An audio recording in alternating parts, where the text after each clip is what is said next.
What up, New York Giant Nation? It is your boy, Mac the Giants fan. This is Behind the Wheel. Let's go.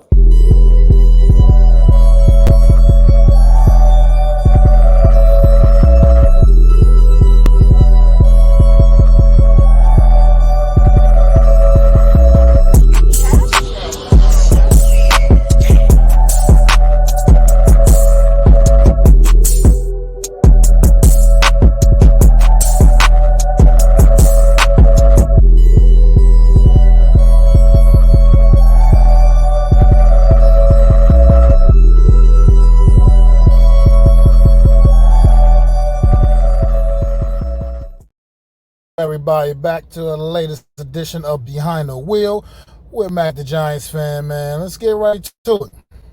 I've had a couple of days to process now, because I take L's seriously. I take L's hard.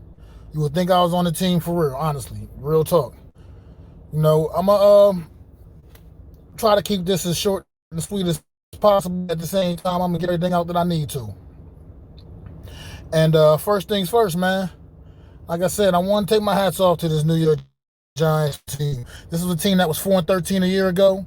Came out strong this year. Had a few hiccups along the way late in the season, and then kind of turned things back around heading into the postseason. Yes, I said heading into that postseason. Let's put it into perspective. We were 4-13 a year ago. This year we came out, finished the season off 9-7-1. And made it to the postseason, and then won our first postseason game in over years. And the wild card round. However, we got to the divisional round, and things got a lot more dicey. I think people in the world of reality understood the Philadelphia Eagles were a completely different animal than the Minnesota. Most people living in the world understood that. As fans, we still believed in our team. And we thought, our team had that moxie, had that heart to go in there and possibly pull off an upset. Clearly, we were all wrong about that. Here's my biggest takes, though. I'm disappointed in the overall effort we appeared to get on Saturday night at the Link. I understand the Eagles are a more talented football team. I understand the Eagles have been a better football team than us all season long. They were the number one seed for a reason. They got a quarterback that might possibly win the MVP, might win the Most Valuable Player of the Year award. Let's face it, they're loaded all across the board. Best offensive line in football, one of the best defenses in football. They got probably the best wide receiver duo in football. This team is absolutely loaded. Yet, we all still had that faith that our team had a chance, the New York Giants had a chance to go in there and get the job done on Saturday night at the Link. Like I said, that's proven to be wrong. Here's where I got problems with. Everybody and people trying to pinpoint individual things that went wrong. No, it was a complete, utter shit show. It was a complete team loss from the coaches on down to the players on the field. Everybody associated with the Giants that day failed the New York Giants collectively. People have been looking, I've had a couple days to look at this. People pinpointing at this one play, the play in question, the 4th and 8. Well, guess what? Hindsight's 2020. If we would have made that 4th and 8, everybody would be calling Brian Daboll this legend, this amazing coach with so much moxie and big old balls and just some confidence. But like I said, hindsight's 2020. Because we failed on that play, a lot of people are seeming to want to single that play out like that's the reason the New York Giants lost. That was in the first quarter of the football game. There were still 3 more quarters of football left to be played. We still had plenty of time to do something about it. We failed collectively as a team Saturday night. A total collapse. Did not show up. That 4th and 8 call, we were in that position on the field that's kind of called no man's land. You see a lot of coaches go for it on 4th down in that same situation. Maybe not quite 4th and 8. And maybe there were other things he could have done. Other decisions he could have made. But let's think about it. We got who can't directional kick to save his life. I mean, to save his life. We're going against a team. We're in plus territory, barely, but in plus territory on the Eagles side of the field, and we can't. And we're going against a high-powered offense. So he took his chance. He shot his shot. But the offensive line on that play had a complete breakdown. Jones didn't even have a chance to look down the field on that play. Once again, like I said, wasn't even a bad play call. It was just a complete failure in execution. And sure, there was other things he could have done. Maybe we could have took the delayed game penalty and backed up 5 yards and made it a little bit easier for our protector to go ahead and just punt the ball downfield and punt the ball away and maybe have a better chance at pinning the Eagles deep. But a lot of things went into that decision. So no, I'm sorry. 2 days later, like I said, hindsight is 20/20. It's easy to sit back after the play failed and say how bad of a call it was. But I didn't remember, like I just said, had we made that first down, all everybody would be doing is praising how gutsy Brian Daboll is for making that call. And that's just facts. Daniel Jones, he did not play well either. He's not off the hook. I'm not making excuses up for him by no means. He did not play well either. Like I said, nobody on the team in particular played well. There was no stout performances on this ball team on Saturday night. No one. That goes for all of the guys who got us here. That was one for this big 40-yard run. Saquon Barkley didn't do much of nothing either. Offensive line played like shit. Defense, I haven't even gotten to the defensive side of the football yet. You say they probably played their worst game on the biggest stage that they had a chance to play on this season.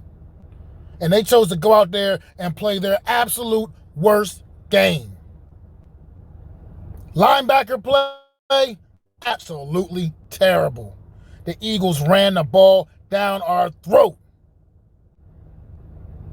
And a lot of that had to do with the linebacker play. But up front, we were getting pushed in front too. Nobody's off the hook. That goes from our all-pro Dexter Lawrence to our best D-backs in Xavier McKinney and Julian Love. Nobody's off the hook. Adoree Jackson, nothing stood out about this performance on Saturday night. Nothing good came away from that game for the New York Giants. It just completely snowballed right from the beginning. Sure, that 4th and 8 might have took some momentum away. Any momentum the Giants had of being away. But that's not the single reason why we lost. And some people out there are saying that. I'm not saying everybody's saying that, but a lot of people are. There's still 3 more quarters of football left to be played. Like I said, with all that being said, it's been a great season. It's been a great year. Far surpassed our expectations. But at the end of the day,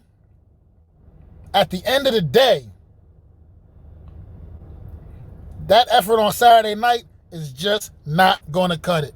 Ever. And now you got that nasty, sour taste in your mouth the entire offseason until you can put the pads back on again, which ain't going to be until August. Ain't going to be until August where you can put the pads back on again. You're going to have that nasty-ass taste in your mouth from this loss. Hopefully y'all can learn from it. The ones that are still here next year, because a lot of you won't be. The talent has to get better. That's what that proved. It proved that as good and as hard as we fought all this season the reality is we still are not ready for the best. We do not stack up against the best of the best.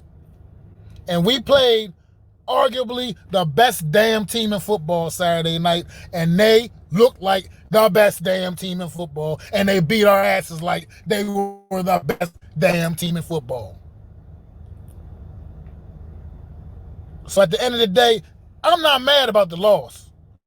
I'm mad about the way we lost and the effort that we displayed as a team. We look like the same old 4-13 Giants we were ago. So with that being said, man, like I said, thank you for a great season, New York Giants. And it's going to be an interesting offseason because we got a lot of work to do. Our wide receivers, as much as we've been praising them the last couple of weeks prior to this game, yeah, the reality sunk in that there's a major upgrade needs to happen there because separation was not happening in this game from our wide receivers. They were not able to get open against that Eagle secondary in any way, shape, or form. And the pass rush did prove to be also overrated once again as well. Jalen Hurts barely got touched the entire game.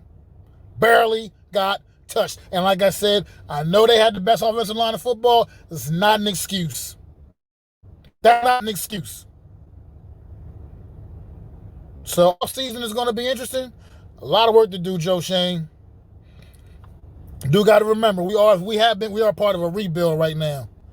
So this season we take experiences we got from this season and we move on and get ready for next year and we retool and we get ready. The NFC East is back and we got a lot of work to do to be able to compete because we were still just a third place team. Even though we made the postseason, we were still just only a third place team in our division. So we still got two squads that we're looking up at right now. And another one that's coming. Because I believe the Washington Command are not far away either from becoming great. They just got to get some things in order down there. So this division is not going to be for the weak at heart going forward.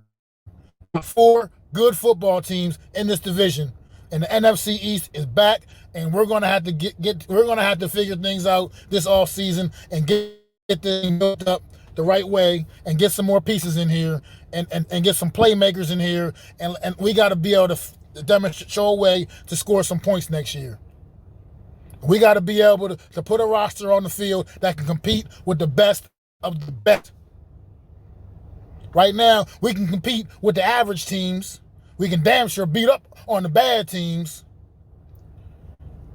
We can't compete with the best of the best, though. The teams that, for instance, are remaining, we sure we couldn't compete with the Eagles. Probably would have got some of the same against the 49ers. Cincinnati, Kansas City, forget about it. We're not there yet, and that's okay. It's okay because we got another offseason to get another step closer to them. Hopefully another couple steps. I want to thank y'all for tuning into this edition of Behind the Wheel with Mac the Giants Fan. Make sure y'all like, subscribe to my channel. We're hitting to the off season, man. Make sure y'all tune in Wednesday with my super dope co-host and myself, Adam Costas, for another edition of the Real Deal NFC East Roundup. And just follow me all through the off season. I'll be coming with that content, man. New York Giant news, wrestling news, baseball news. Yes, I'm a Mets fan too, so I'll be coming with all of that this off season. So make sure y'all follow me closely while we're in the off season, man. And let's get ready. Now it's time to get ready for the draft, man. It's your boy Mac the Giants Fan. Pay. I'd like to thank you all for listening. If you was feeling this, please take time to subscribe and smack them likes. Feel free to drop a comment. Let me know what you think. Don't forget to ring that bell so you know when I'm dropping new content. It's your boy, Mac the Giants Fan. You can find me on Twitter, YouTube, and Facebook at Mac the Giants Fan. That's MACDA Giants Fan.